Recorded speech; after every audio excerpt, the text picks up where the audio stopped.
Hello and welcome to the Herdline Podcast, hosted by Trace Johnson and the Herds Headset. Thank you so much for tuning into today's episode where the Headset and Trace talk all things martial athletics. Be sure to follow us on X and subscribe to us on Apple Podcasts, Spotify, iHeartRadio, or wherever else you listen to podcasts. Now, sit back, relax, and let's talk the herd. Welcome back to the Herdline Podcast. Boy, do we have an exciting episode today. Trace with you as well as the Herds Headset. As always, we are ready to bring you some awesome martial-related content, and it doesn't get much more awesome than what we're going to start with today. Big result over the weekend for the women's basketball team. It's not a big surprise at this point. Everybody already knows that they were crowned the 2026 Women's NIT Tournament champions. Amazing accomplishment. We'll get way more into that as we get going here. And we got a lot of other things to talk about, other sports to catch up with and what they've been doing and so forth. And we're also going to start in the back half of the episode. We're going to start our new series of looking back on certain coaches and their tenures. Now, I have not thought of a clever name for this series, so that's the best it's going to be. But so we're going to start looking at the Doc Holliday era of martial football. We're going to look back on that. I don't feel like anybody's really ever – I feel like at this point, Doc's kind of gets forgotten a little too easily. And I feel like we need to really dive into a lot of stuff because, you know, like I said, hindsight's 2020. And after he's been gone for a few years, I think it's going to be interesting to see perspectives now that we've had time, that the dust has settled, so to speak. But before we get into anything, how's it been going, man? Been going great. Fantastic weekend, and I don't want to steal the thunder for, the WNIT Championship, so I'll kind of save my thoughts on that for whenever we get into it in depth, but it's been a fun weekend, that's for sure, and lots of exciting things taking place, and so I'm ready to get into this episode. It's going to be a fun one. It's going to be a fun one. Let's just dive right into it because, man, this is over the weekend on Saturday. The Cam Henderson Center was the place to be. I'll tell you that much right now. It was an electric atmosphere. It was just awesome. Absolutely awesome. From start to finish, it was a phenomenal environment, and the team and the game itself lived up to the hype. And the Herd clinches the Women's NIT Tournament Championship for the first time ever. They hadn't even played in the tournament in 10 years or so. And they get back to it this year, go on an amazing run. Just a great, great run. Illinois State gets the bid to play the Herd at the Henderson Center for the final round. Illinois State is a good program in their conference. I think they're the Missouri Valley, I think is what it is, something to that effect. They were a good team, a 24-win team.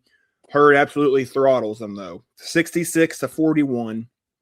Really never in question.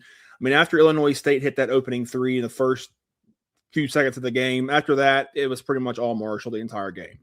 They just looked way better. They were more athletic. They were longer. They were deeper. They were just a better team. They were just period. That was just really what it amounted to. Just I don't even know where to start with this game, quite frankly. I'll just go over some of the stats and some of the things like that.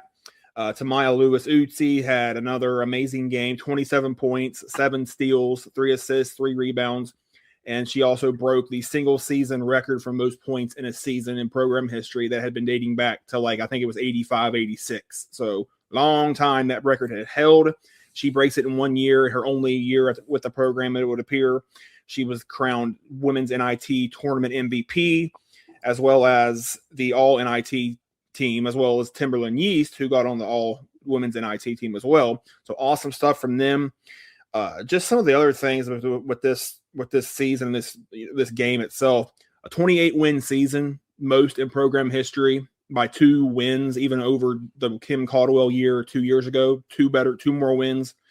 A crowd of 5,475 was just exceptional. It really was. It was hot. It was loud. It was energetic. It was everything you would want besides the heat, but it was everything you would want in a game. That was probably the most amount of people I've seen in the Henderson Center for a basketball game in probably close to a decade, men or women. It just was. It was phenomenal. Absolutely phenomenal to see the turnout to support this team. They absolutely deserved it. What a historic run they went on. Just phenomenal stuff. So go ahead and talk a little bit about the game. Well, it's amazing to see exactly how far that this team has gone from the beginning of the season to now. We really, at the start of the year, we had hopes, but we had no idea as to how good of a team this would be. Yeah. But like you said, you can't get much better other than just going to the big dance and winning it all there. I mean, that's the only other alternative to where I can think it's that important. But 28 wins in a season, that's a brand new thing. Here's something that many people probably don't know, but the all-time record now, because of this year, has now gone above the 500 mark. The women's program now is sitting at 800 wins exactly and 792 losses overall. Oh So that's wow. pretty cool too. Pretty cool little stat for you.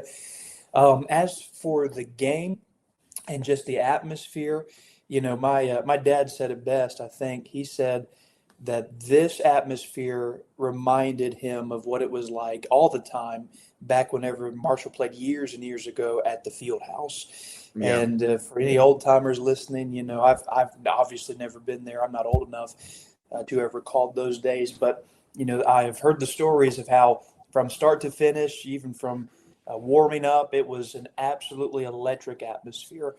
Yeah. And you said it. The game wasn't really close from even the start. I mean, just Marshall took the lead and it didn't really give it back. It wasn't. There was no really low points overall, but the fan interaction was just absolutely phenomenal, and something that is just really kind of unheard of for women's sports and across the board. You know. Yeah. And then, so that is a fantastic achievement for our ladies. I want to give a huge shout out to our seniors that have stayed and that have been a part of the program Hmm. for a number of years, because you got to think about just the overall career that they've had. It's been a roller coaster of sorts. They've had the highest of highs going to the NCAA tournament, then following that up with really a single digit win season with just an impressive, Sun Belt Conference tournament run, and now they ride it all home by having a championship, able to win at home at the Cam Henderson Center. So it's just awesome. I want to just say too, Julie Folks is somebody that I really do believe that can take this program to an entirely new level. She is Yeah. a tremendous coach, tremendous coach. To see where she started out last season, of course, new coach coming in, and some players stayed, a lot of players left, different stuff with the transition to now. Short turnaround, and you don't see that hardly anywhere. So hats off to Julie Folks. She was tremendous this year. Hats off to all of our players playing hard, and and then really hats off to our fan base too. I mean, across the board, just excellence. And this is what it means to be a Marshall fan. It really does. Whenever I try and tell people about, why it's so important to root on the herd and be a Marshall fan, different things. I go back to moments just like we were able to experience this last weekend where, sellout crowd and championships, cutting down nets. I mean, that Yeah. is the quintessential meaning and definition of what it is to be a Marshall fan. So I'm so proud of the women's program, proud of our fans, proud of everybody that's involved. It was a fantastic weekend overall. Oh, by far, and you could not have drawn it up any better. You could not have drawn that scenario anything. You could not have gotten better than that. I mean, the fact that you get the championship game at home, number one. Number two, you have a great performance to boot with it, and then the crowd turnout and the way they turned out, it was perfection from everybody involved. I mean, it truly was. And I've thought this the last couple of days, and I know it's a hindsight. Maybe I'm having a little recency bias here, but I mean, would you rather have a year what they have right now, where they won what 5 games in the NIT, won the whole NIT championship, or would you rather be in the NCAA tournament, lose in the first game and get blown out? Because that's what they did 2 years ago. Right. So So I've seen that question online, and that's a big topic of the conversation right now. It seems, if you're asking me, I would much rather end the year winning, oh yeah. and winning 28 or something games, because let's just be honest, this team right here will go down in the history books as just quite frankly, one of the best women's teams that we've ever seen. Oh, yeah. The only other comparison that I could make is whenever Kim Caldwell was here, of course, they made it to the NCAA championship, but then got beaten. But in retrospect, right now, if you're asking me right now, which team is more legendary, I would dare say that the women's NIT team is more legendary, and it's something that we're going to remember more fondly than the NCAA March Madness team. Just because, again, when you finish the year with a championship at home in front of a sold-out crowd, that's just something that you can't replace. You can't write it up any better than that. So if you're asking me, I'd rather win the NIT because, when you make it to March Madness, you're now going up against teams and programs that are just big time. They got big money. They've got better players, best athletes in the entire world go there. So it's a lot harder. It's not impossible because basketball is a great game where, it doesn't take as much as it would in football or in other sports. But, definitely I think I would rather win the NIT than just get bumped out of the first round. That's just my personal opinion. I agree. I mean, if you can have that type of a run where you have 5 NIT games, 3 of them at home, including a championship game, and you win in front of that kind of crowd and that kind of atmosphere, that does so much, in my opinion, that does so much more for your program moving forward than if you have one great year and then the coach leaves and then it's all rebuilt from there. Like, that does so much more. And you're going to see, I said this to my wife on the way home from that game, you're going to see for next year for the women's basketball program, you're going to see double or triple the amount of season tickets sold next year than they had this year. That is, I don't know. I'm not going to be privy to that information, but I guarantee you that's going to be the case. And this is something that is way bigger than just one great year. This is something that can literally help set up and build a program. And it's a big deal. And it's very encouraging to see the level of, I know, of course, people are going to show up when you're winning and when it's a big game, of course, but I think the general interest for this program is rising and rising and rising more and more and more. And, talking about the seniors a little bit, they go down as the winningest senior class in Marshall women's basketball history. I mean, that is no small feat at all. And they did limp into the Sun Belt tournament and lost in the first game. They weren't healthy, and that's the other thing is if this team had stayed healthy the whole year, I think they would have been in March Madness. I think they would have probably had a great chance to be there. But unfortunately, they didn't quite get to that point. But if you want my take, and you said it too, I'd rather win the NIT, have a home game for the championship and all that. I would rather do that than get bounced by 25 in the first game against Virginia Tech. That's what I would rather have. Now, I'm not saying I would rather have an NIT over a Sun Belt championship. No, I'm not saying that. But I'm saying that means more to the program, in my opinion. And that's going to set the program up for more success in the future.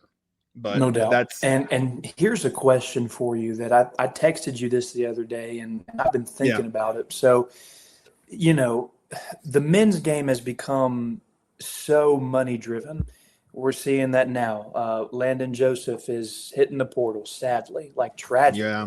We both were singing his praises, saying that he's the future of the program, yada, yada, yada. Now he's gone. And so next year, I've got no clue. We're going to have to hit the portal pretty hard. But, my question to you and really to all of Herd Nation is, what would you rather see? I mean, because what we just saw the past week with Marshall being able, a couple weeks really, having the home games, and there would be an electric and exciting atmosphere at the Cam Henderson Center. Would you rather invest into a women's program at the deficit of the men's program, knowing that you can retain the coach that's going to become legendary, that you'll retain more players and add more players, and really set yourself up to become the group of 6 power program that will make those runs and become a program that is really legendary and kind of ahead of its time? That's a question that I've been thinking about. Of course, the men have really kind of faltered the last couple of seasons. They've not had bad seasons. They've been pretty good. But they're just not getting over that hump. And with the overall success of women's basketball in general the last couple of seasons, with there being more eyes on the sport, and a weekend like Marshall just was able to experience Mm-hmm. where, hey, we can have fun at women's games too. And quite frankly, the way that the women play, I mean, they're fun to watch. I mean, Oh they really yeah. are. This is not women's basketball back, 10, 15 years ago, where it's just not real exciting. Nobody's very fast. They're not moving the Yeah. ball well. The girls basketball has come so far, and the talent level has increased so much. So you can have a really good time at a women's basketball game now, no matter where Mm-hmm. you go. And so again, my question would be, would you be open to that? Would you sacrifice some of the men's program if it meant that we become a power contender in the group of six moving forward?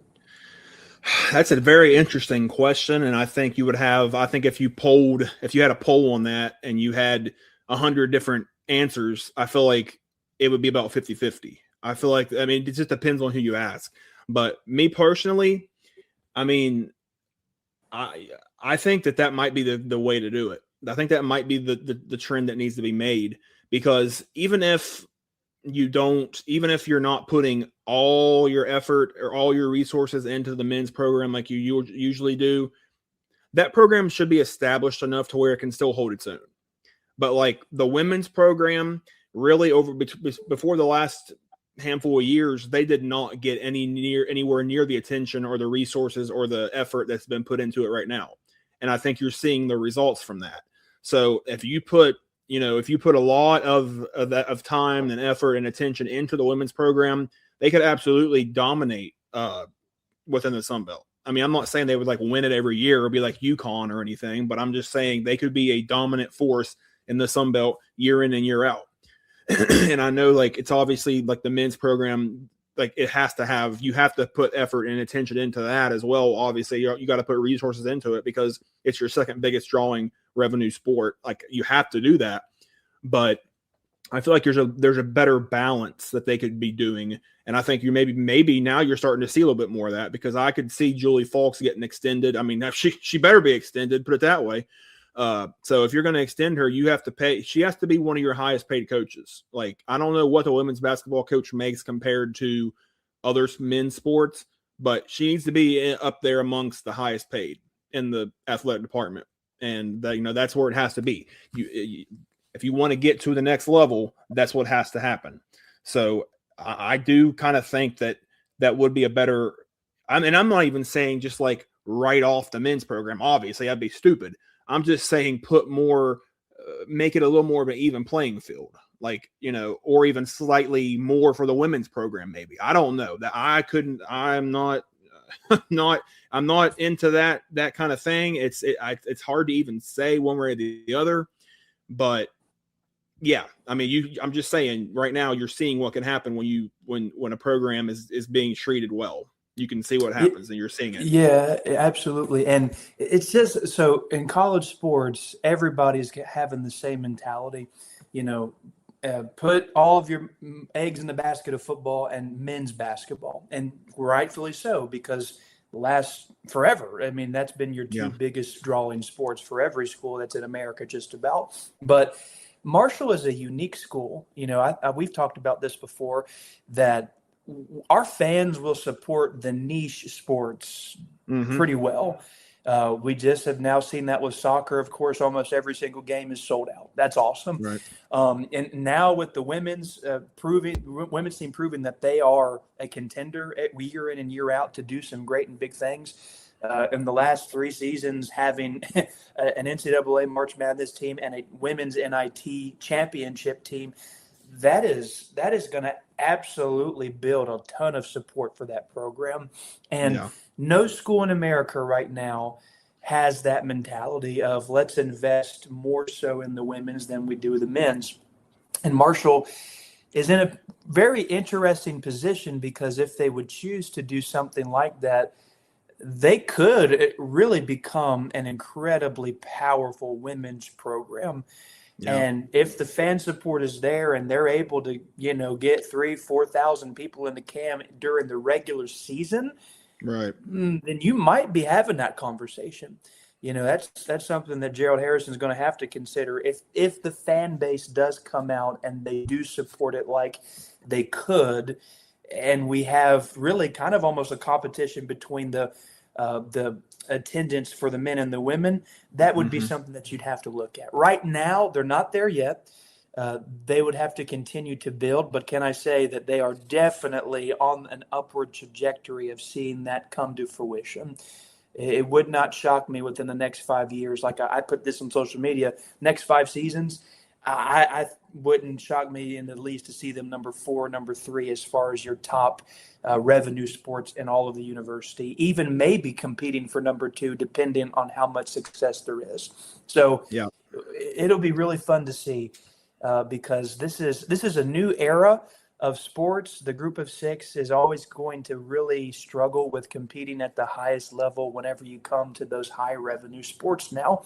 So taking a women's basketball that's kind of like middle of the pack nationwide for your revenue and investing a ton of money into that and becoming top tier as the game is growing, that really could set you up for long-term success, because if the game continues to grow as it has in the last 5 seasons, it's going to be a powerhouse. That's going to be a moneymaker. So that's an interesting conversation to have, interesting decisions that will have to be made in the future here. But nevertheless, it's a good time to be a women's basketball fan in Marshall, because this is the best in school history. Like there's no other time where there has been this much success in this particular team. So this is fun stuff. That's great. Yeah, and not in this short amount of time. I mean, you're 2 out of the last 3 years, you're in a major postseason tournament, and you won the whole thing this year. So, I mean, that is unprecedented. And, you're talking about the financial side and all this. Money talks.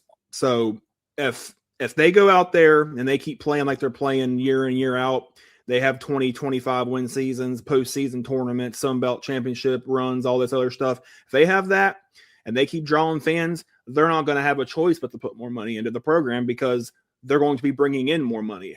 So, I mean, I think if that's the case, you bring in more money, you're going to see a lot different things out of the program. You're going to see more things put into it, more effort, more resources, all that kind of stuff. So, and I think I said it on the last podcast, they could honestly be right now anywhere from 3rd, 4th, even possibly 2nd highest revenue sport, depending on what happens. I mean, 2nd would be a tall hill to climb, but it's not out of the realm of possibilities, put it that way. So it's a very exciting time to be a women's basketball fan at Marshall. I mean, you've got the leader that's going to lead the program. You've got the right pieces in place. You've got the effort, the crowd interest. You've got just excitement. And I mean, it's easy to say that when you've just won a championship, but there's definitely been a level of excitement that there has not been in a long, long time, if ever. And I think you're seeing a lot of those benefits being reaped from that. So absolutely just sensational run by the women's team. Congratulations to Julie Falks, everybody, all the seniors, all the players in general, just that had to just put all their eggs in the basket of winning this NIT, when a lot of people would have said, "Oh, don't play in the NIT." No, you go out there and you play, and good things happen. And people, the interest is there, the crowd show up, they want to support it. So, most legendary run in women's basketball history from Marshall. Best, probably, I would say. I mean, I'm even putting it best season, probably too. I mean, based on total wins, I think it is at least. So, just historic stuff. I'm glad that we were a part of it. Glad we were able to, well, not a part of it, but glad we were able to watch and root and do all that kind of stuff that fans do. So cannot say enough good things about the program right now and where they're headed. Congratulations to everybody involved. Just historic, special stuff. But with that being said, we're going to move slightly over to a different sport. We're going to go just down the road a little bit from 3rd Avenue. Going to go to Jack Cook Field, where they have been on the struggle bus here lately. Unfortunately, it's not been going very well. Since we last recorded, they've played 4 games. First game being at home against Ohio. 5-3 loss where they gave up a 2 or 3 run home run late in the game. Brought in a relief pitcher. I think his first pitch, they hit it out of the park, and I was like, okay, I'm turning this off. I couldn't watch at that point anymore. So yeah, not great there. And then they did rebound to their credit with a 12-6 win at App State in game 1, but unfortunately lost the next 2 to App State, 5-4 and 10-4. They have lost 8 of their last 9. That is a scary place to be, quite frankly. They're 14-16 overall, 6-6 in the Sun Belt. They got to get off the struggle bus bad. You've got the game against WVU, which was originally supposed to be Tuesday night. It has now been moved to Wednesday night in Morgantown because of the cold temperatures that are pending for tomorrow night. And then they've got April 10th through the 12th, 3-game homestand against Old Dominion. Need to win that series. Cannot afford to lose that series. So talk a little bit about the baseball team and what's been going on with them and what they need to do.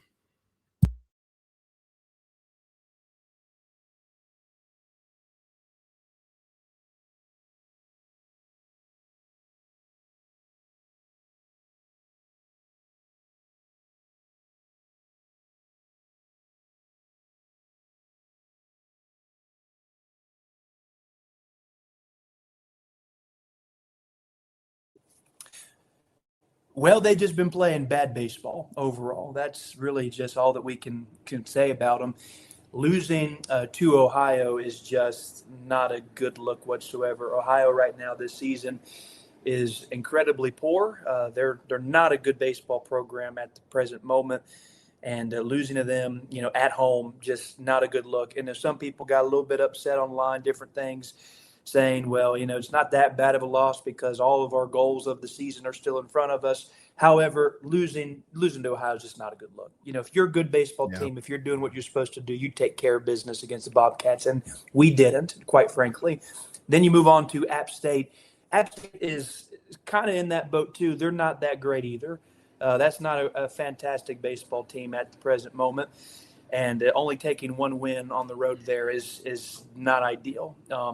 Again, Marshall is struggling right now, and looking ahead, having West Virginia at your next game, that's going to be a tough one right there. And then playing Old Dominion, they're going to really need those games for some rebound, hopefully. But right now, they're just not playing up to the fullest of their potential because still, I believe that they have a good baseball team. I think that they've got some talent. I think that they've got some good players, definitely hitting-wise. They're just kind of slumping at this time. Pitching really, hasn't been terrible the last couple of games. Of course, there was the one bad game against App State, 4-10. Giving up 10 runs is not bad, but the other loss was a 4-5 loss at App State, and then the win was a 12-6 loss. So, pitching has not been awful. This has really just been the bats have not been as hot as what they could and should be. So, I'm hoping that they can rebound somehow, and it'd be great to beat West Virginia, but I really have no expectations right now. West Virginia's number 17 in the country. They're one of the best teams in the entire nation right now. So that's going to be a tough one out on the road at Morgantown too. So really, we're kind of looking ahead towards Old Dominion. They need to get rebounded back soon, especially in conference, and to get some wins together, get some momentum, and to get things rolling in the right direction. So it's tough to watch. It's frustrating as a fan because you came into the season hoping that they would be able to take that next step and become a little bit more than what they have been in years past. Just hasn't seemed to have been there. And we've still got a ways to go. Of course, the baseball program collectively has definitely improved, and we've done better than ever before, many, many years in the past. But we're just not there yet to where we're able to take that next step and say we're really contending year by year. And so although it's tough sometimes to watch, I still think there's talent. I still think they can win a lot of baseball games. And realistically, I even still think that they're able to make the Sun Belt Conference tournament. There's going to need to turn around really, really quickly. And, Old Dominion's going to be that series where it's vital to win that series. It's vital to win 2 out of 3, but they really need a sweep to get back on the right foot. Oh, I agree. And they're in desperate need of a get right get right kind of series, get right kind of game. I mean, they really need it bad. And you cannot afford. I mean, WVU, yeah, whatever. That's, it's hard to expect a win in that situation, quite frankly. But ODU, you cannot afford to lose that series. At home, oh, no. You can't lose that. You got to win at least 2. We really need to win 3, but you got to settle for I'd be fine with at least 2, put it that way. So a lot going on right there for the baseball team. They've got to get it figured out. They got to right the ship. I mean, it's still a long season, and they're just in a funk right now. They're not playing up to their potential. So hopefully they can start getting it figured out, because they got a lot of tough games coming up, a lot of tough series that's going to really be difficult. So hopefully they can get turned around. We'll see what they do. As well as the baseball team playing and having some so-so results. The men's soccer team, on the other hand, still playing in the College Spring League. 3-0 win at Michigan State over the weekend. They're in the College Spring League game so far. They're 3-0 with 3 shutout wins. 2-0 over Dayton, 1-0 over Louisville, 3-0 over Michigan State. I mean, they're playing well already. I think that's exciting to see what they're going to be. I mean, if they're already shutting people out in March and April, that lends itself to good things moving on, into the fall. So we'll keep an eye out on them and see what else they have up their sleeve. But I like what they're doing right now, put that way. Also, we need to talk a little bit about, because we've mentioned them a couple times already on here, but softball is absolutely smoking right now. Absolutely smoking. 28-10 overall, 10-2 in the Sun Belt, 5 straight wins. They swept App State. They're here recently. They got a huge game coming up Tuesday night against Pitt at home at the Dot. That should be a great game, great atmosphere. Depends on the cold. I don't know, whatever. And then they got 3 games at Coastal Carolina, April 10th through 12th. So we're keeping an eye out on the softball team for sure, because they got, I think they got a lot of potential, a lot of good things coming. And they're like, I think, aren't they like the highest rated RPI team out of all the mid majors right now? I mean, they're really playing well. So let's talk about them a little bit before we move on to their next thing. Yeah, absolutely. They're well, in addition with them just being good on the field too, they're starting to make some noise in Huntington. Softball's always been a pretty good represented sport. People like to go out and watch it. Games don't take super long to play, and there's always exciting, fast-paced kind of stuff. But really, that game that took place Saturday, man, there was tons of people at that softball field. It was unbelievable, really. So they're rolling. Like you said, just 10 losses on the season. That's fantastic at this point of the year. They've got a lot of really exciting stuff in the future for them. They really, honestly, they've got a shot to win the Sun Belt. They really do. And then forward, I don't know exactly what will happen, but they definitely do have a very good shot at making a run at winning this Sun Belt Conference, because they're just rolling. So yeah, exciting stuff. I'm gonna try and get out to the Dot here at some point, because they've been winning at such a high rate. I gotta check it out. So I'm looking forward to that. But it's good. I'm glad for the softball program and what they're able to accomplish so far. No doubt. Congrats to Coach Zirkle and everybody involved, because they've had a heck of a start, and I think their finish is going to be nothing to sneeze at either. We'll see what they do, but I got high hopes for moving forward. Like to see them win a Sun Belt championship. That'd be awesome. But with that being said, we're going to move on to the second half of the episode. We talk the first half, just going to go over games and upcoming games and stuff like that. But now we're going to get into the new series that we're starting with, looking back at certain Marshall coaches, head coaches, football, basketball, whatever, and their tenure. Now that the dust has settled, as I said earlier in the episode, you can kind of see things through a better lens than you did before, perhaps. And I think a coach that hasn't really had a lot of, talk and a lot of things that people they haven't really looked much at him since he's been gone, is Doc Holliday. We got a lot more to discuss about him, but he was hired on December 17th, 2009.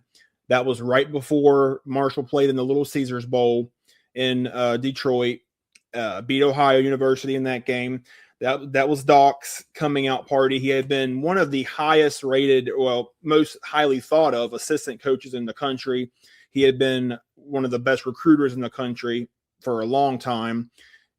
Stops at NC State, stops at WVU, associate head coach at Florida with Urban Meyer. I mean, he had been all over. Hurricane, West Virginia native, local guy. You know, he was a guy that he had been waiting to get the chance to be a head coach. He got his chance at Marshall, a Marshall program that had fallen on hard times that they hadn't seen in probably 30 plus years by that point. And he had a lot he inherited a program that was definitely, I don't even know if I would call them treading water. I think they were just flat struggling. He inherited that kind of program, and within 5 years, he turned into a national powerhouse. And we're going to get more into it, but just right to start with, what did you think whenever I think I was like a sophomore in high school when he was hired. So what did you think at that point, if you even have any memories of what you thought when they hired him and what you thought he was going to do? Well, like you said, Marshall was on bad times. And, you know, we're both married men. Okay. So you know this, I know this, you know, anybody that's listening that's married, you know this too.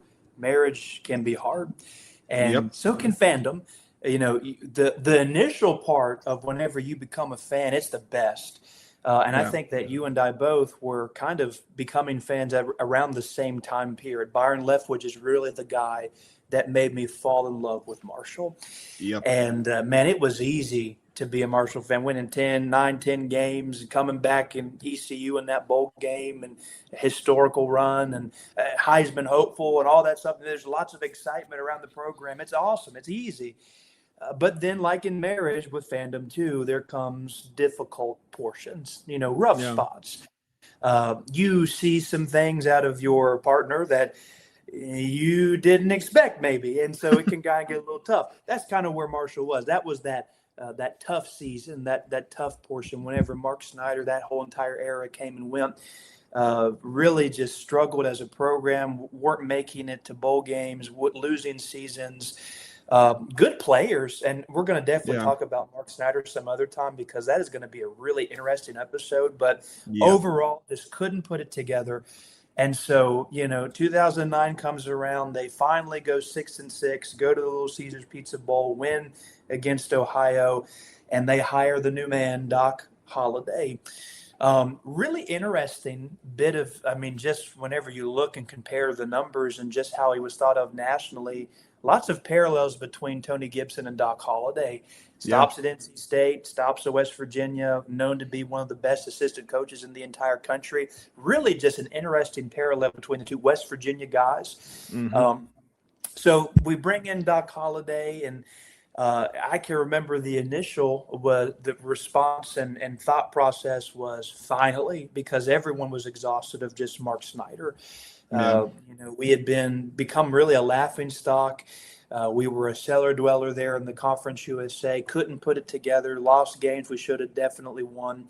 And so there was a lot of excitement around the program whenever he took it.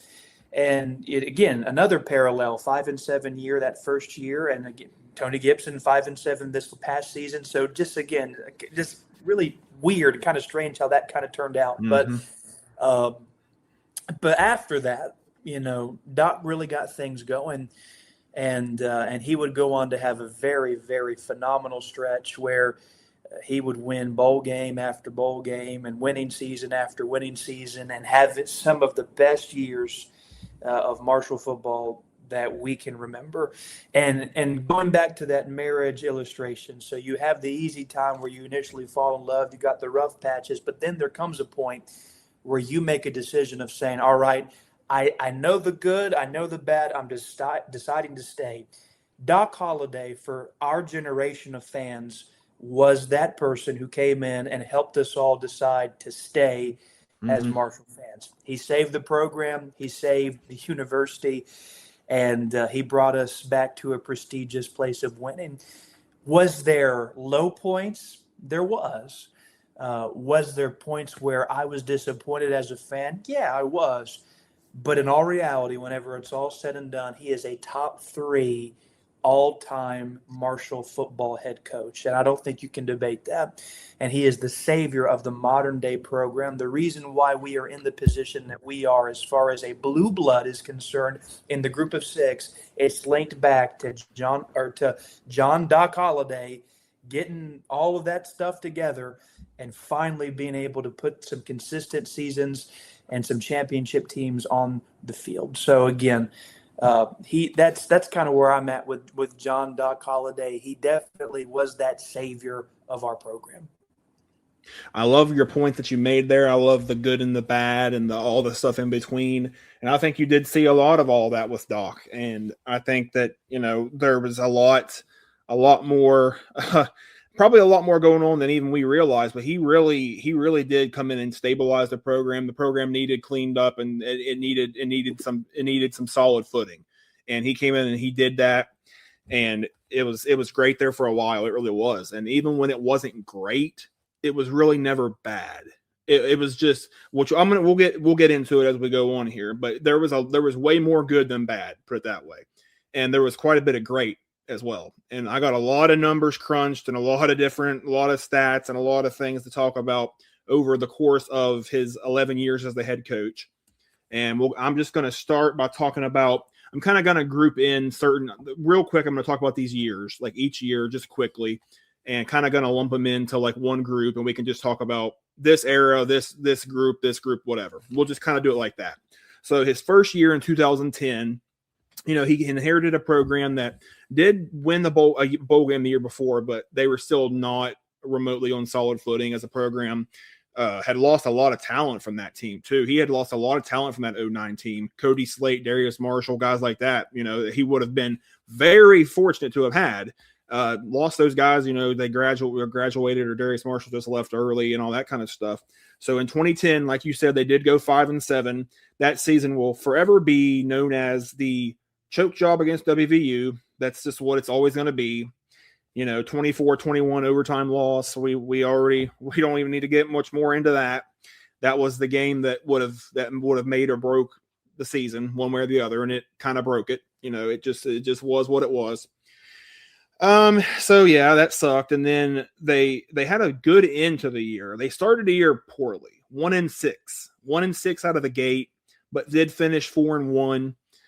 Got back into contention for bowl eligibility, but just didn't quite make it.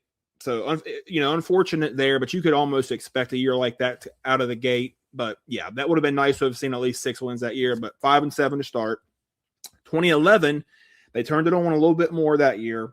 Finished 7-6, beat Florida International 20-10 in the Beef O'Brady's Bowl as Doc's. That was his first bowl win. They had the 16th toughest schedule in the nation that year. Very, very difficult schedule. They were on the road at number 24 WVU. They played number 13 Virginia Tech at home, and they were on the road at co-Big East champion Louisville, who they beat 17-13, beat Teddy Bridgewater. Awesome win there. And also on the road at number 21 Houston with Case Keenum, and Houston was a national darling that year before they lost in the conference championship game. And then they ended up beating Southern Miss 26-20 at home, and Southern Miss was the team that won Conference USA that year. They're the ones that shocked Houston and beat Houston for the conference title. So really good up and down. If there's ever a really good up and down year, that was it. They had some ups and downs, but like they had some really solid ups, and especially getting that bowl win was great. So good year there. That was you could see the progress being made. 2012, unfortunately, they dipped back down to 5-7. 4 losses by 7 points or fewer. Just brutal. I mean, just some close losses. Defense was absolutely atrocious that year. There's no other way to describe it. They gave up 43.1 points per game. 43.1 points per game. Offense averaged 40.9 points per game. If you're putting up over 40 points a game, you should not be giving up more than you're scoring. I mean, that should not happen. They gave up 40 plus points 7 times out of 12 games. That's not winning football. And, that was the final year that Chris Rippon was still defensive coordinator. They ended up moving on to Chuck Heater for the next 2 years, and he did phenomenal work, which we'll get into. But we'll just talk about those first 3 years real quick. So what do you think about those first 3 years out of the gate there for Doc? Yeah, you said it. It was definitely up and down. It was not all sunshines and rainbows, but it was exciting nevertheless because, it was the start of something brand new.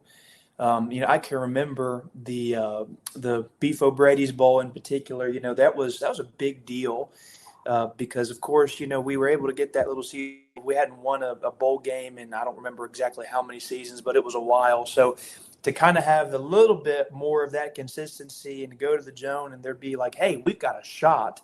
There was excitement in the air. It was not a complete team, and knowing too, like you just said, all those numbers.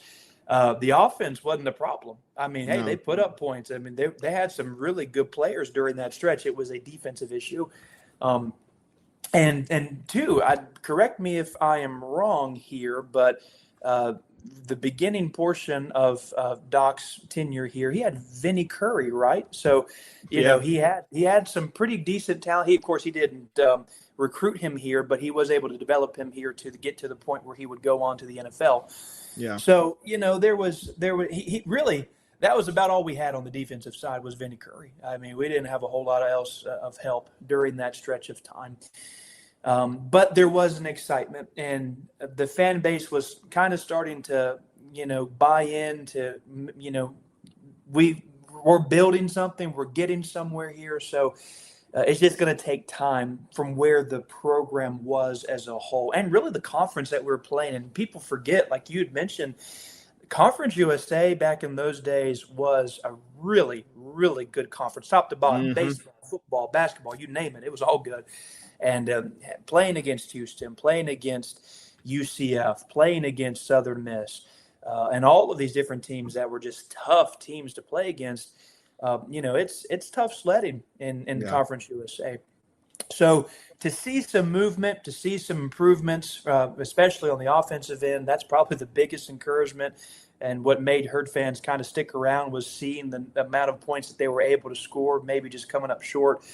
That was definitely some encouraging days, in spite of there not being tons of success on the field record-wise. There was improvement with the team. We're not getting blown out. We're not losing to really bad teams. We're beating some good teams. So, we were heading in the right direction. I think that those first three seasons, and we were kind of getting our footing as to what exactly a Doc Holliday team looked like. No, that's exactly the way I described it too. It was more like you could see the potential, but they hadn't quite reached it yet. But you could see what they could do. And you saw, especially that 2012 season, albeit they finished 5-7, you could see that offense and that talent. Oh, Nelly, you knew it was coming. You knew something was coming. You had Cato at that year as a sophomore. He broke out like a gangbusters. Absolutely huge year. Tommy Schuler, huge year. A lot of guys, just offensive weapons all over the field. Running backs galore. We would eventually, in the next couple of years, see a more than dominant force emerge at running back, which we'll get to here in a minute. And just a lot of exciting stuff you could see. Defense still had a lot of things to work out. But like I said, heading into the 2013 season, they bring in Chuck Heater as defensive coordinator, and he did wonders for the defense. And they had some talent on that defense. It just wasn't all they did not have a well-rounded defense quite yet. But 2013, that all changed because the Herd has a year that they hadn't had in over a decade at that point. Herd finishes 10-4 in 2013, their first 10-win season since 2002. The defense was 3 touchdowns per game better than they were in 2012. They had a few close losses. They had a close loss to Ohio, 34-31, a heartbreaking 3 overtime loss at Virginia Tech at Lane Stadium, 29-21. Had that game, just quite frankly, some bad luck in that one. Had that one, just lost. And then they lost on the last play of the game at Middle Tennessee, 51-49. So if you take away those 3 losses, they were an undefeated regular season team because their only other loss that they had was to Rice, which was unfortunate. That was in the Conference USA Championship. First time Marshall had ever gotten to the Conference USA title game. They had an excellent win over East Carolina in Week 12 at home in a winner wins the East scenario between 2 really good teams. Marshall beats the brakes off of East Carolina 59-28. Excellent win. But unfortunately, the game was not at the Joan the next week when everybody thought it should have been. And it was at Rice in front of 5,000 people. and Rice beats us 41-24. We just did not look good out of the gate in that one. So kind of limping into bowl season, though. They did beat Maryland very impressively. We've talked about this game on here in the Military Bowl, 31-20. Big win over an ACC program that was getting ready to go to the Big Ten. So overall, despite not winning the Conference USA Championship, this was an excellent season, definitely an A-caliber season, a 10-win season. You saw Cato take another step. You saw, guys like Gator Hoskins have huge years as a senior. Tommy Schuler, another 100-plus catch year, all this other stuff. Just excellent, excellent stuff all around the board. Guys like Neville Hewitt started breaking out on the defense. I mean, lots of talent running around out there. You could see the kind of players that Doc was bringing in. So excellent year there. 2014, that's the year. That is the year. Everybody knows that year. Herd finishes 13-1. First ever Conference USA Championship where they beat Louisiana Tech 26-23. That was their first conference title in general since 2002. The average score of all their games that year, 45.6-21. I mean, they won every game by essentially 3 to 4 touchdowns on average. They were dominant. Unfortunately, though, the one loss, which we've talked about on here as well, 67-66 overtime loss to Western Kentucky at home on Black Friday. Heartbreaking. But we still got the Conference USA Championship, beat Louisiana Tech, like I said, we were ranked a lot of that year. We were in the top 25 team a lot of that year, and then ended up beating Northern Illinois 52-23 in the Boca Raton Bowl, the MAC champions, 11-win Northern Illinois team. We just handled them with ease, quite frankly. Finished the year 13-1, like I said. Final ranking in the AP poll at number 23. Final ranking in the coaches poll, number 22. So that was the best year Marshall's had in a long, long time. Still one of their probably 5 or so best years ever, honestly, I would say, especially at the FBS level. So awesome year there. And then the last year I was going to lump together with these is 2015, because that was another solid year, really good year, 10-3 record, another 10-win season. They were the first Conference USA team to ever win 10-plus games 3 straight years. First Conference USA team to ever do that. Did not win the Conference USA, did not win the East Division because Western Kentucky was on fire that year with Brandon Dowdy and company. They just handled us there in week 12. But we did get back to a bowl game, beat UConn 16-10 in the St. Petersburg Bowl. Great win there. And a couple other notable games that year. Beat Purdue 41-31 in one of the greatest games of all time for the Joan. Awesome game. Lost 21-10 at Ohio. That was Michael Birdsong's second game as a starter. He was injured and ineffective in that game. And then Chase Litton starts to take over the next week. He goes 9-2 as a starter. And you thought, he was the next coming. I think everybody thought that. And, we'll get more into that later. But the 2013 to 2015, they were 33-8 overall. So that was a record or a level we hadn't been at in many years. So talk about those 3 years right there a little bit. So when I talk about Doc Holliday being the savior of the program, I mean that stretch of seasons. Those 3 years, 10-plus wins, every single one of them. Yeah. It was just an electric time. I can remember that, games that we couldn't go to in person, we'd be watching it on TV, and it was just good times, great memories for me, core memories as a kid growing up. That 2013 year with Cato and different things kind of breaking out, defense definitely tightening up and getting their act together. The ending of that year, of course, with being Rice, which again, neither here nor there, but it should have been at the Joan. It's just, a lot of people had a lot of different things to say about that one, but them losing that game was definitely, I think, a wake-up call and a pivot point for the entire program. And for a lot of those players, they went on the road and they lost to a team, quite frankly, that they should have beaten the brakes off of. I mean, Rice was okay, but they were not nearly as good on paper as Marshall was. I think that really woke up Cato. I think that woke up a lot of the guys on the team, because that very next game, the game that I look back very fondly of, got that Military Bowl, first ever bowl game I'd ever attended, beating Maryland, seeing them beat an ACC team at the time, going on to the Big Ten. That was a huge deal. Maryland's backyard. I mean, Annapolis, Maryland, of all places. It was it was a lot of fun. I remember that game vividly, and just the way that Cato played, and just the team overall. It was you left that game thinking, all right, next year we are going to be incredibly special, and they were. I mean, that's arguably in 2014 one of the best teams that Marshall has ever put out in the field before. Of course, we look back and we remember that Marshall got a lot of flack that season for having a bad schedule. And looking back, yeah, it was a bad schedule. But the good news is they took care of business. Right. They didn't lose the games that they should have lost, except for that one heartbreaker, of course, at the end of the season with it being Western Kentucky. Playing, for a conference championship at the Zone against Louisiana Tech, winning that game. But what a fantastic memory that was, with the goalpost getting carried out and just the fans on the field. And, you never forget those moments. I mean, that's just a fun memory overall. And like you said, going on, winning the Boca Raton Bowl and finishing 22 in the coaches poll, 23 in the AP poll. Just a fantastic year. Thinking back, that's one of the years you really wish the playoff would have been in effect back then. Absolutely. Because Marshall would have been that selection to go on and be involved in the playoff. Man, that would have been a really fun time, and maybe even a program transforming thing. Just a great what if of college football for Marshall is that season. And then, like you said, 2015, another fantastic memory. The Purdue game at home, winning that game was great.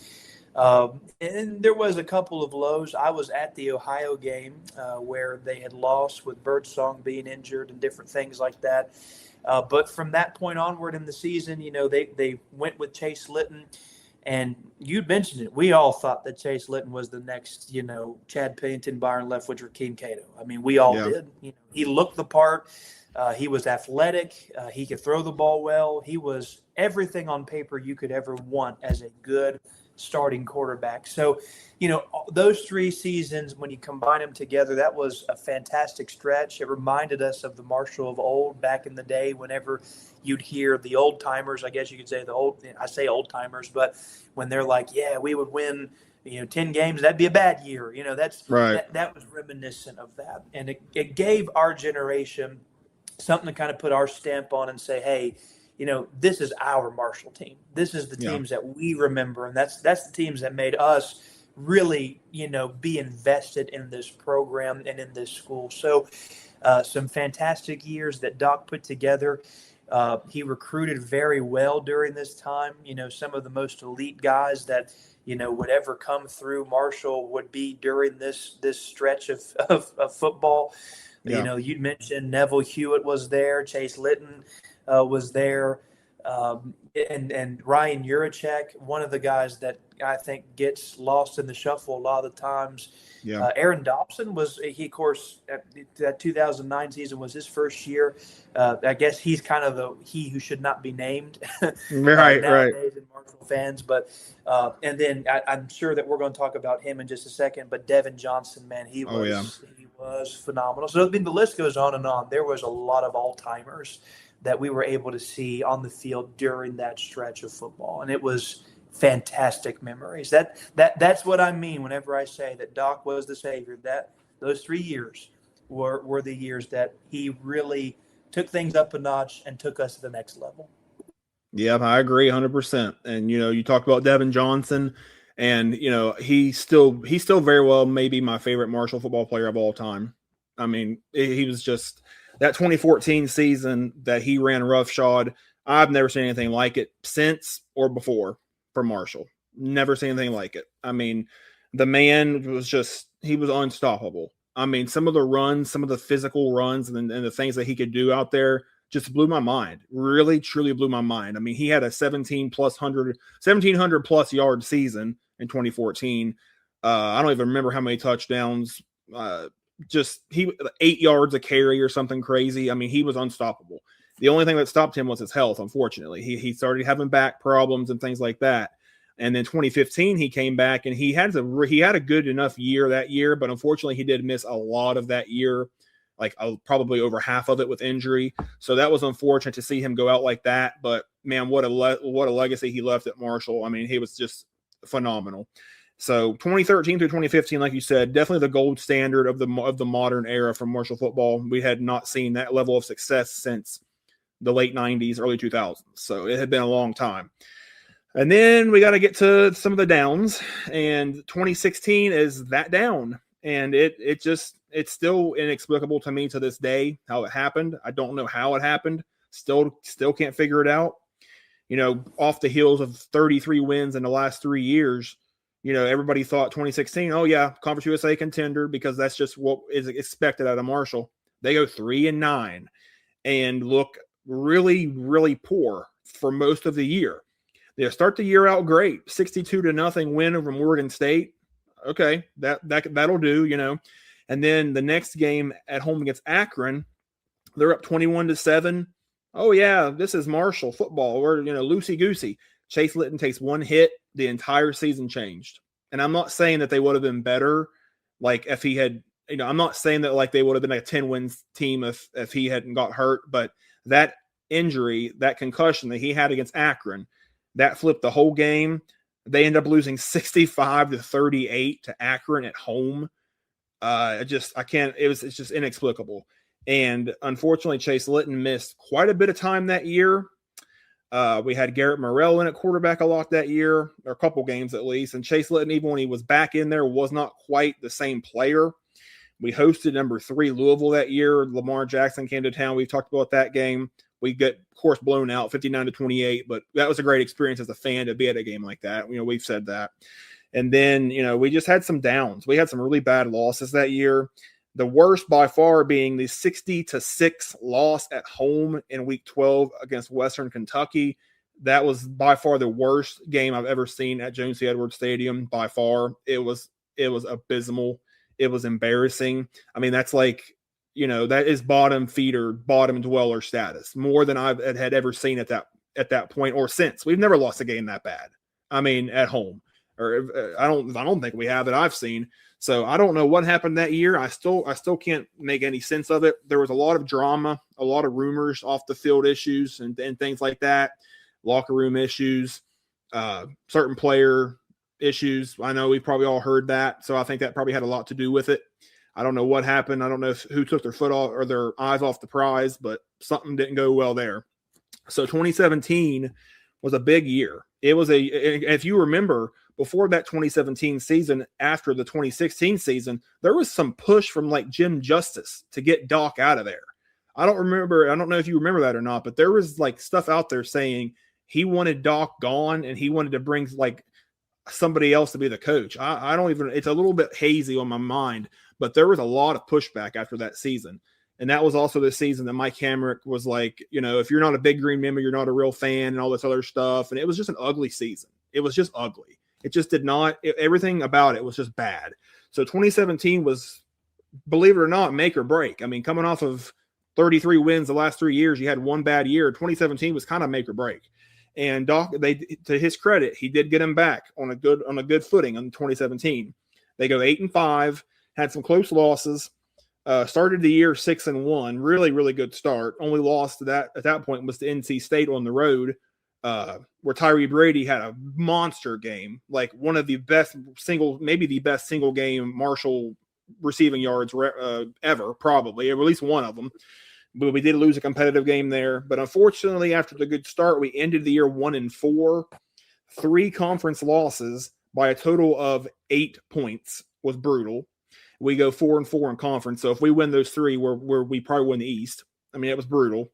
And then we did get to the New Mexico Bowl against Colorado State and beat them 31-28. Great win there. Tyree Brady, like I said, had a huge season at receiver. He had 2 years for the Herd. He was awesome in 2017. 2018, you have a lot more expectation. Now that you've got your mojo back, it seems like. They do go 9-4. Unfortunately, did not win the East, though. Chase Litton was gone. He left before the season, entered the draft. In comes Isaiah Green, who, again, we thought was the next coming. He looked like he was going to be that guy.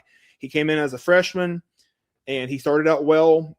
Got into a 3-1 start to the season. Only loss being to NC State again. But unfortunately, he was injured late in the game at Western Kentucky, which they won, a close game. Then Alex Thompson comes in, who had a lot of publicity and a lot of hype as well, coming in as a backup. And he started the next 4 games after Green got hurt. But the loss at home to Middle Tennessee after the win over Western really hurt, because if they had beat Middle Tennessee in that game, Marshall probably wins the East, I think, that year. So that was unfortunate there, but they still were a good team. Never any kind of like bad water or anything like that.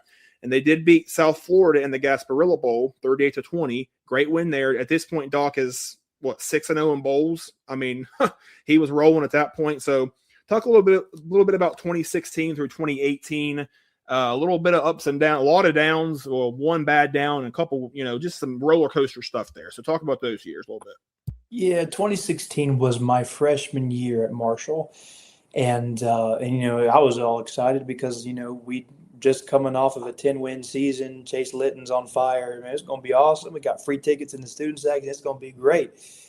And I do remember that hit that you talked about at Akron. Of course, every Marshall fan does, where it just changed the entire landscape of that entire year. And I'll go ahead and say it because I know you were kind of reluctant to say it, but if that hit doesn't take place, I think that we as a program see 8, 9, maybe 10 wins again. But Chase Litton just wasn't the same after that. He just wasn't. And the 2016 biggest issue was not necessarily just the fact that Chase Litton went down, but it was the overall lack of depth at the quarterback position.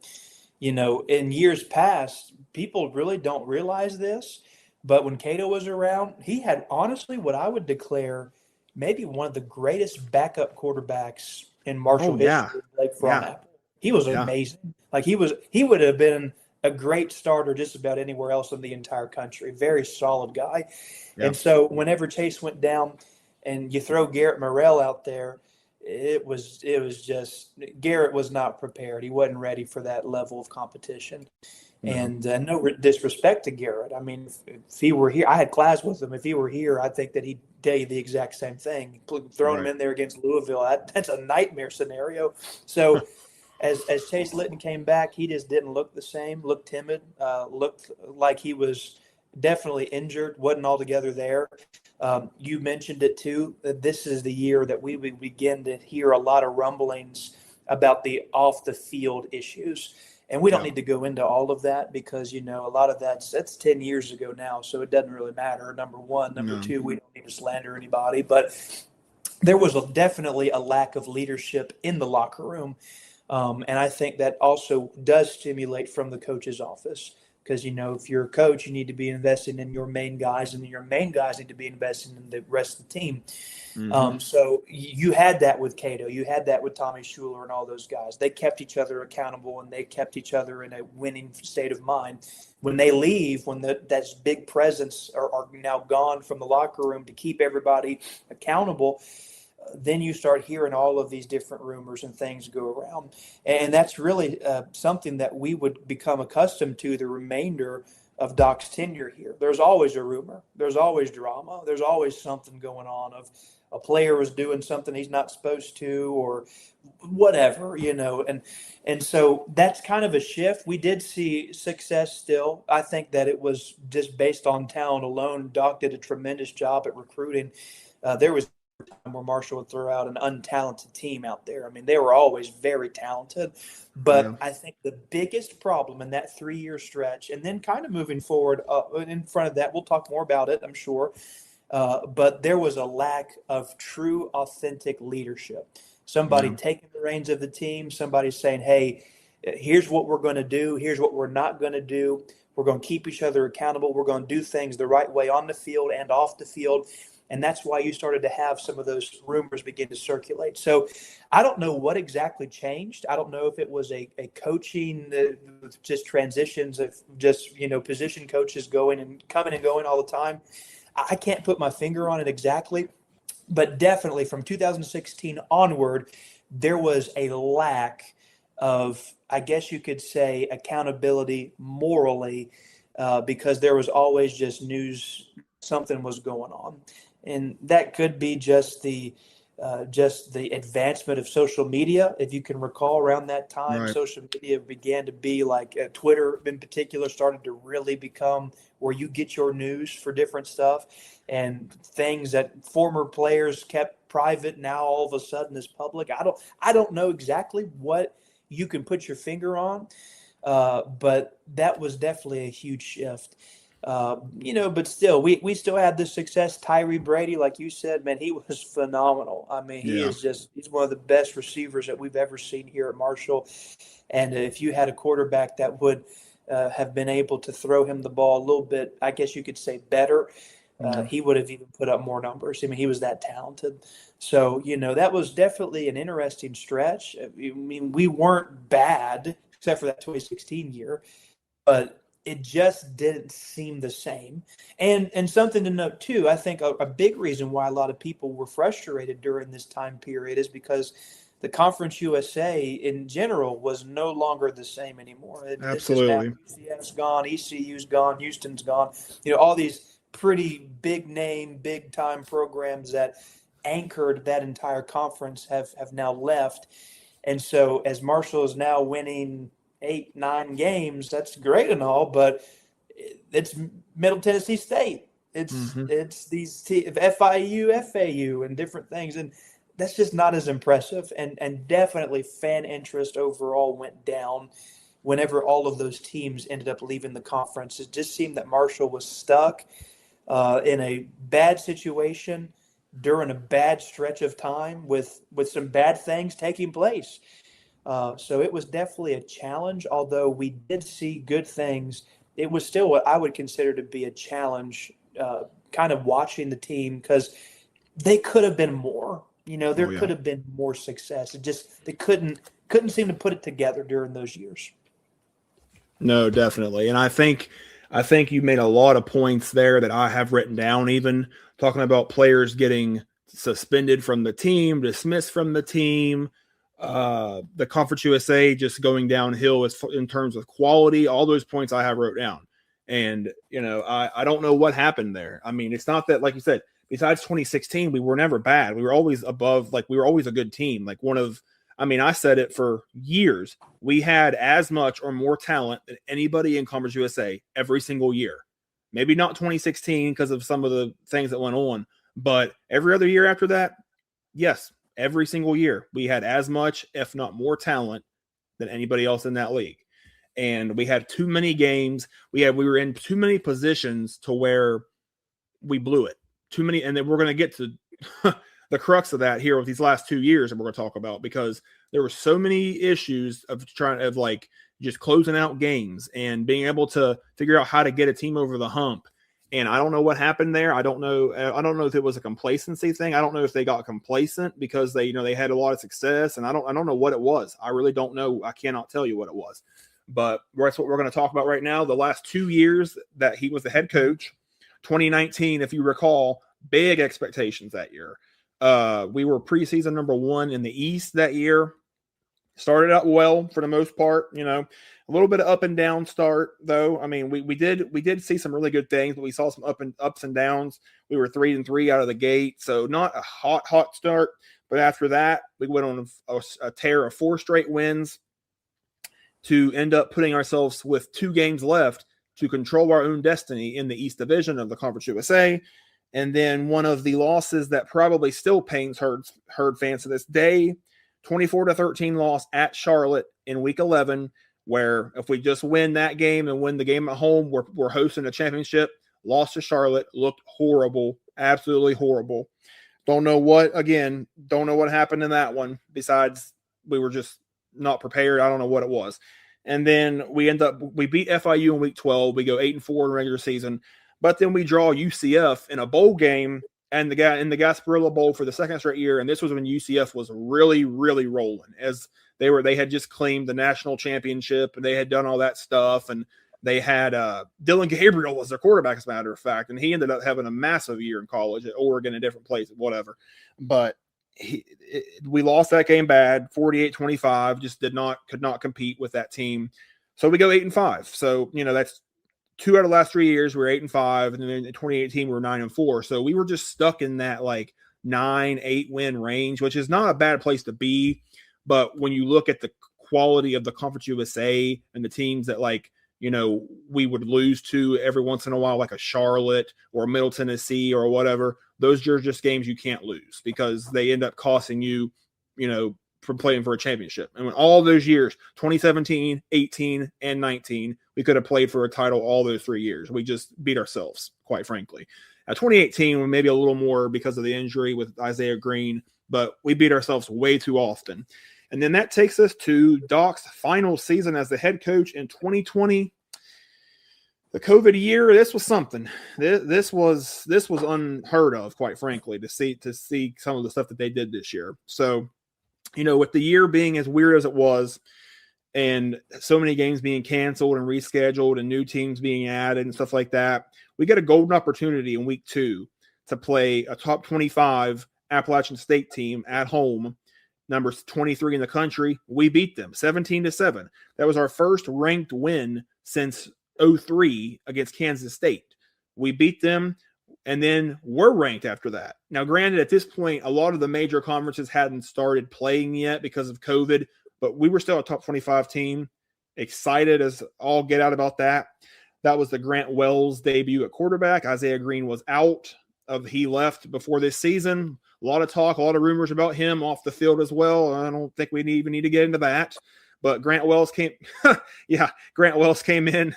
And he came out, and man, oh man, was he good that year to start the year. We started that year 7-0. We were ranked number 15 in the AP poll. That was hard to believe. We had not hit a ranking that high since 99 when we were undefeated. And then in the very first college football playoff rankings that year, we were number 21. So we were in position. If we could have won out and had some teams lose, we could have been in one of those New Year's Six bowls at that point. But then, as they say, the wheels fell off, and I don't know. Those wheels haven't been found since. I don't know. I don't know what happened. So 20-0 loss to Rice at home. What? Like how? I don't get it. I still don't get it to this day. Grant Wells had his, come back down to earth game. He had like 5 picks. It was, or 4 or 5 picks, whatever. It was brutal. It was brutal. But we do still get to host the Conference USA Championship game. We come in 7-1 against UAB. We get it at home on a Friday night, I believe it was. We get UAB at home and crap the bed again. Just can't do anything offensively. Grant Wells goes 2.5 quarters without completing a pass. This isn't a pick on Grant Wells segment. I'm just telling you that's what it was. And then, we just looked really bad offensively. But in the last couple minutes or the last few minutes of the fourth quarter, we were down 15-13. We had all the momentum. And then UAB hits a big, long touchdown pass that I still don't know. It was such a strange turn of events there. We just got beat. And then UAB wins 22-13, crushes our hopes of winning the Conference USA Championship. And then we do get to play in the Camellia Bowl against Buffalo. Lost that one too, 17-10. A lot of guys sat out that game. Brendan Knox, Tavonte Beckett, I think they all sat out that game. So it wasn't that surprising what we lost. But we end 7-3. We were 7-0, ranked 15th in the country in the AP poll. We lose 3 straight to end the year. And that was the last guaranteed year on Doc's contract at that point. So you knew something was going down for sure, one way or the other. And then in early January 2021, the statement was made by Holliday that he was walking away, or they were mutually parting ways, or whatever it was. He wasn't fired. It wasn't anything like that. I think it was you just walk away or else you're going to be fired. It was kind of one of those things because his contract was running out, and it was just a strange ending. It was just a really weird ending. Those last 2 years, again, missed opportunities, golden opportunities that they just did not capitalize on. So talk about those last 2 years. Yeah. So again, this is the time period where so much of the conversation around Marshall football was, okay, are we content with where we are?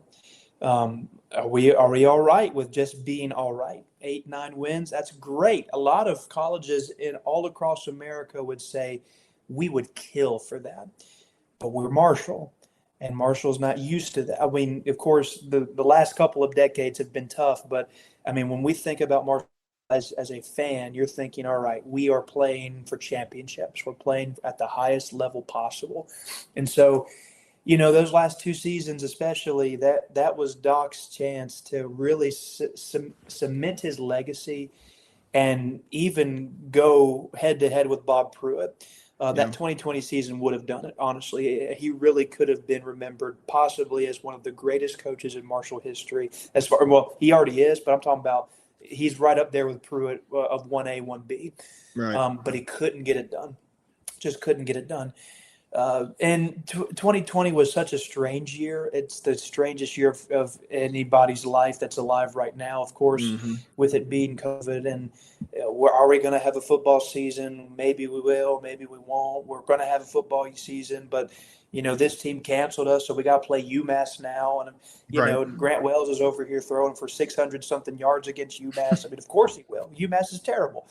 And he was a Heisman candidate of sorts. I mean, they mentioned him in the name for the running of the Heisman Trophy that same season of 2020.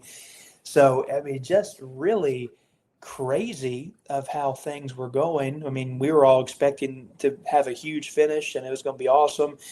But like you said, losing to Rice, how does that even happen? UAB. Let's just be honest. That was a decent team, I guess, but Marshall shouldn't lose to UAB. A couple of years ago, from that point on, they didn't even have a football program. No. So it's just like, okay, what are we doing?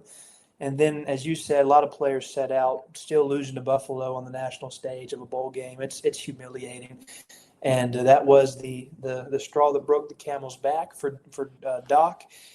There really wasn't any coming back from that. Although a lot of fans were saying, "Yeah, we don't know how good we have it."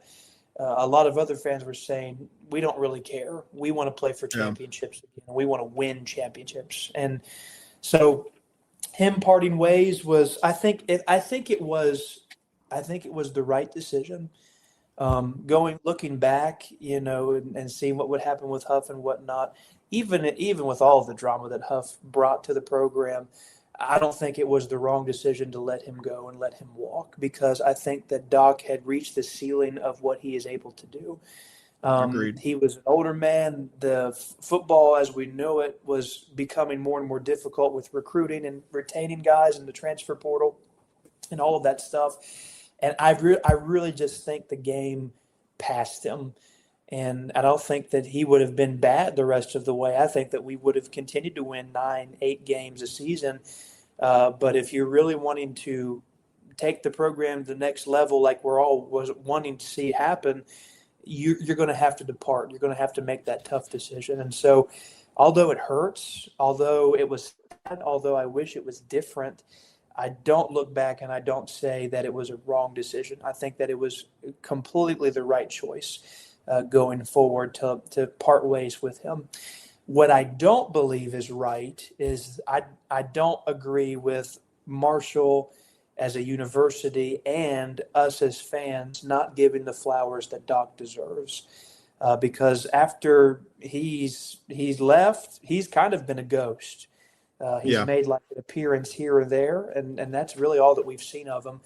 I think that he needs to be in the same regard as Bob Pruitt. I think that he deserves that. I think that he earned that. I think that I think it'd be a good thing for him to just start coming around the program again, especially with Tony Gibson there, with all the similarities that they both have. NC State, West Virginia, Marshall, West Virginia guys. I really, really do hope that that happens one day for Doc. I really do hope that happens for just us as fans, because, like I said, he is the guy that turned us around. He's the guy that made Marshall into the consistent winner that we know ourselves as being. And he deserves more credit than what he gets right now, in my personal opinion. I agree wholeheartedly. I think, as far as I know, the only time he's came back is for the 2014 team 10-year reunion a couple years ago. I think that's the only time that I can remember him coming back or being, present or whatever. I mean, at least like that everybody knew he was there, but I mean, he might have been hiding or somewhere, I don't know, whatever. But yeah, going back to your point though about, I do think it was time. I was very vocal. I think it was time for them to move on. And, he had been there 11 years. It's not like he had been there 3 or 4 years. He was there 11. So like, I mean, at that point, everything in life runs its course. Everything does. So at that point, like, it was the right decision to move on and to go in a different direction. But that does not negate all the good that he did. And, I think really what the straw that broke the camel's back, like you were talking about earlier, I think for me, what really ultimately did him in was one championship in 11 years. I think that's what it was, because from 2013, or you could kind of say 13, but really 14. So let's just say 14. From 2014 onward, Conference USA was dog crap. Like, that conference was awful. I mean, it was full of just fledgling, nothing, just programs that hadn't done anything, like startup programs, basically. And it's like, you should, at that point, from 2014 through 2020, was that 7 years or whatever, 7 football seasons, you should have 3 or 4 titles in that time frame. Like, in my opinion, they had all the potential in the world to have that amount of championships. And I know that just sounds kind of petty. It's like, oh, we're going to let you go because you don't win championships. That's Marshall's mantra. That is what is expected in Huntington. As the football program, you're supposed to win championships. And that was ultimately what kind of broke Doc there, I think.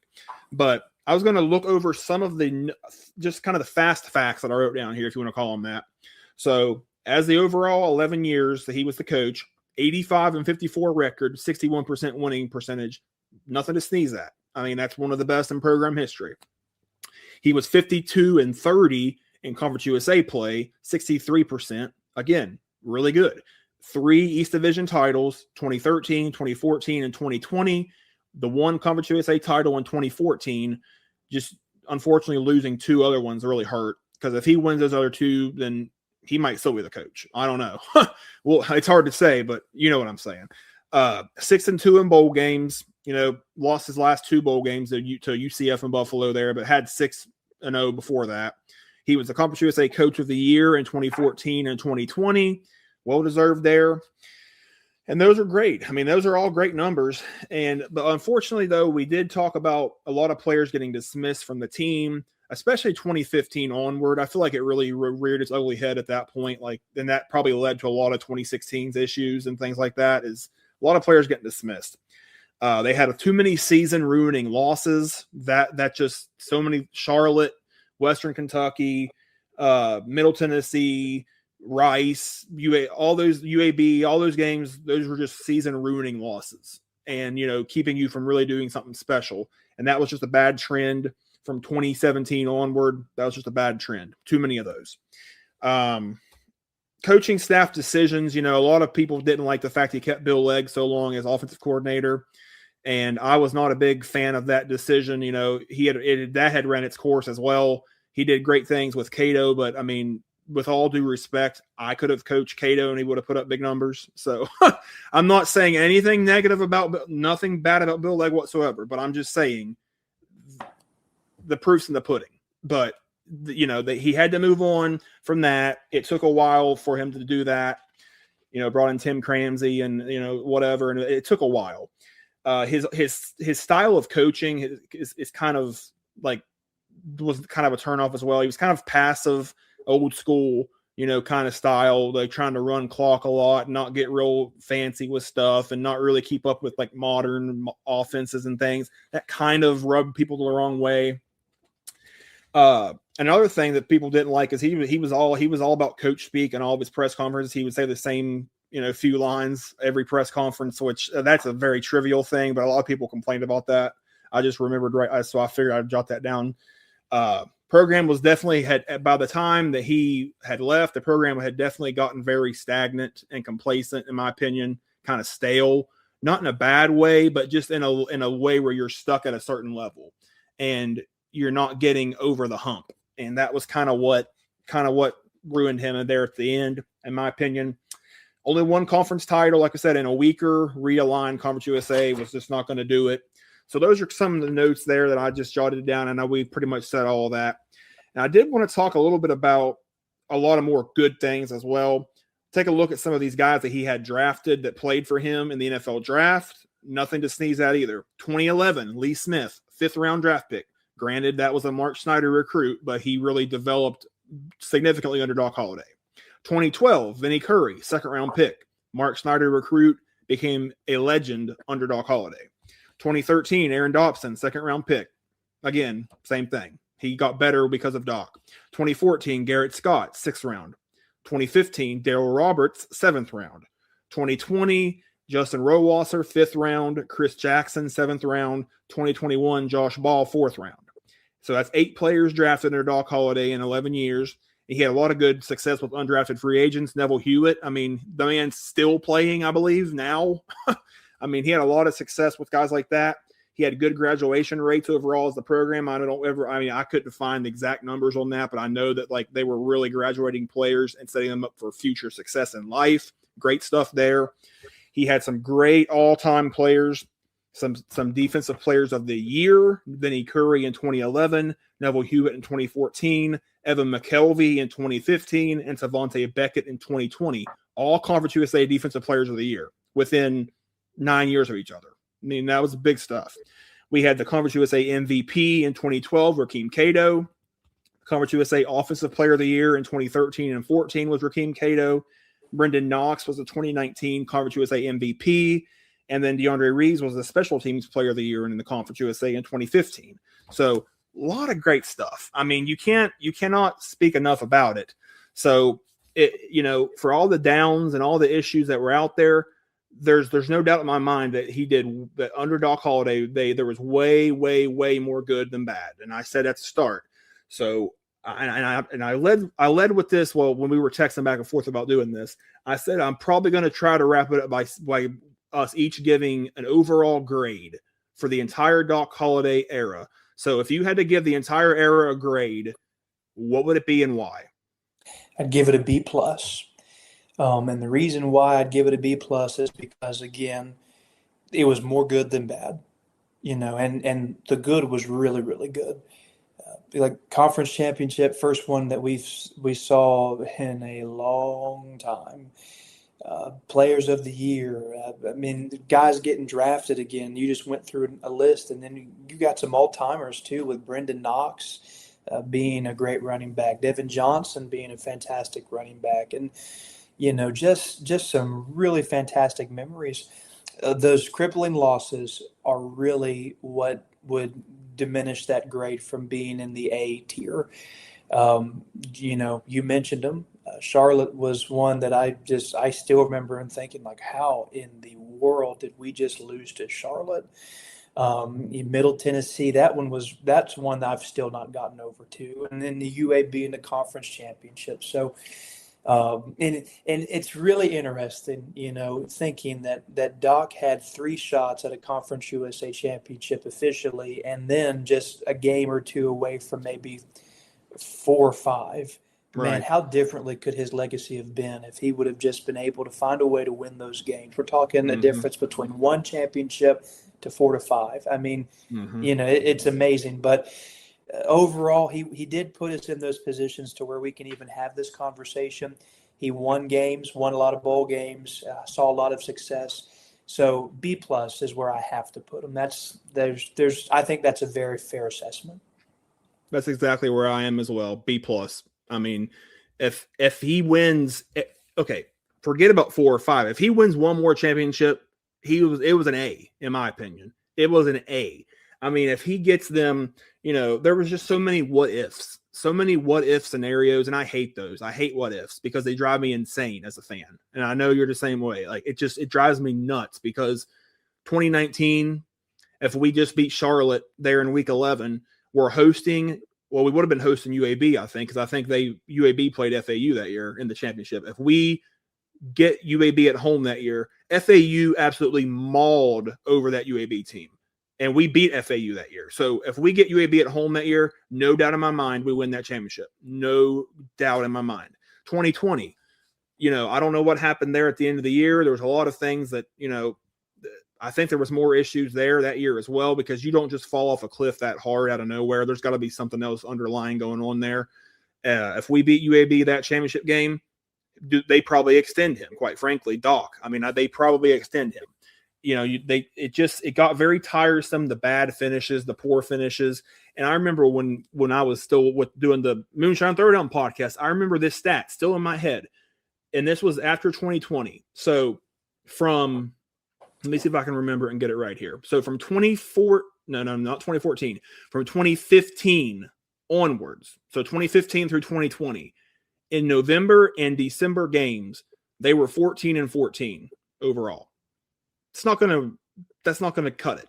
That is just, is it bad that I remember that? But that's another story for another day. But point is, great teams don't go 500 in November, December games for 5 or 6 straight years. They just don't. So you have to finish the year better than what you were doing. And unfortunately, that's kind of what led to the whole thing, them moving on from him and going to Huff. And, we'll have a Huff episode as well. We'll get to that. I don't know when exactly, but we'll do it. And, Doc was a really good coach for a long time. He did a lot of great things. He brought the program to a level it hadn't been at in many years, brought so much stability to the program, national recognition, success, all that kind of stuff. So I think B+ is very fair. There was some bad moments and some bad moments on the field and off the field and all that other stuff, but a lot more good than bad. Like, I'm just going to keep saying that because that's the best way to look at it. So unless you got anything else to add, I think that pretty much does it. I know we ran really long, probably the longest episode we've ever had, but there was a lot to talk about today. So if you stuck with us the whole time, we appreciate it. But if you got anything else to add, man, I think that about wraps it up. Yeah, well, again, this was a fun episode, and I'm really glad that we did it. I'm excited to do more of these in the future. And so like you said, if you listen to this whole thing, you're a real fan. I appreciate you. Thank you for listening, tuning in, and to be on the lookout for whenever we do something like this again, because we'll definitely do it again. Nobody's listening. It's just fun to talk about it. Exactly. So it'll probably be, especially now with a lot of now that basketball's over with and football's not going on yet. We still got some spring sports that we're going to follow obviously every week, but we'll have more time to dedicate towards stuff like this and this series of podcasts and things. So we're definitely going to come up with something good there moving forward. Who knows what we'll pull out of the bag next week or the week after that. We'll probably try to do these a little more regularly, moving forward until we get through the ones we want to hit at. Because, as fans, I feel like this is important to look back on and realize, hindsight and looking at things with a different lens than you did before. I think that's important. So you got to give Doc his flowers. You got to give a lot of these coaches their flowers, quite frankly. So we're going to get into all that, but I'm looking forward to it. But with that being said, that pretty much wraps it up this week for the Herdline podcast. So we thank y'all for listening, and we look forward to coming back on here next week and seeing what else we pull out of the bag, what the next coach we talk about is. Hopefully, if the baseball team can get going again, softball can keep winning. We'll just see what the Herd does. But with that being said, go Herd. Go Herd.